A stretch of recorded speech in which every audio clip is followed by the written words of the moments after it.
Okay guys, so birthday ngayon ni Ate Margie, ate ni Elma, ate namin at regaluhan lang namin ulit siya kasi si kay Mary may regalo ako no?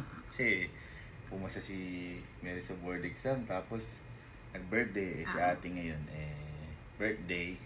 So may regalo ako sa kanya pero yung regalo sa kanya kakaiba, parang yung sa'yo din.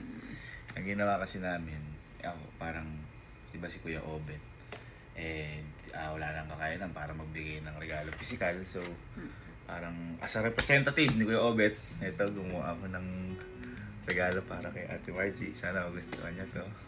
Yan. Tapos may isa pa akong regalo. Yan. Ito yung isa ko regalo kay Ate Margie. Alam mo to? Ay! iPhone 17 Air. 17, taray! Siyempre, sisilip tayo sa panganay. Pabalakas ba? Ako lang 17. So, ayun lang. Mabilisan lang. Happy birthday, ate. Punta na kami dyan. Hindi ka talaga nagpapatalo no? Siyempre. Sabi Mas ko sipsip ako kay ate, tsaka... Sobra ka na. Ate, happy birthday! Hindi pa ako sa'yo, ate. Hindi pa tapos? Happy birthday, ate.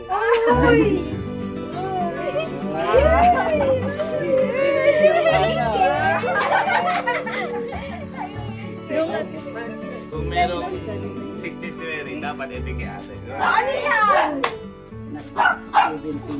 Ala, 17. 17. Oy, grabe naman. Ba't malungkot ka? Malungkot ko. Happy May birthday, ate. 17. Thank you. Sana may 17, no? Pero! May regalo si Kuya Obet na pinabigay sa'yo. Oo. Meron din pinabigay sa akin si Kuya Obet na regalo. Grabe naman. Inutusan ka din? Ito sa din ako. Kayo doon kasi. Wala pa, naiiyak na. Sa bahay naiyak. Sa bahay naiyak.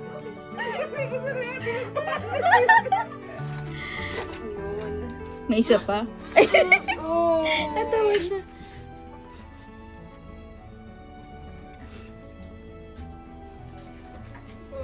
Thank you. Ate, baka naiyak ka sa pakit na sulat. Pero si Kuya Obet nagsulat niyan.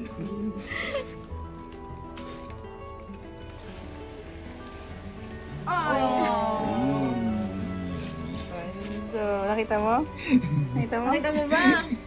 Thank you. Happy birthday, ate. Happy birthday! Happy birthday, ate. Thank you.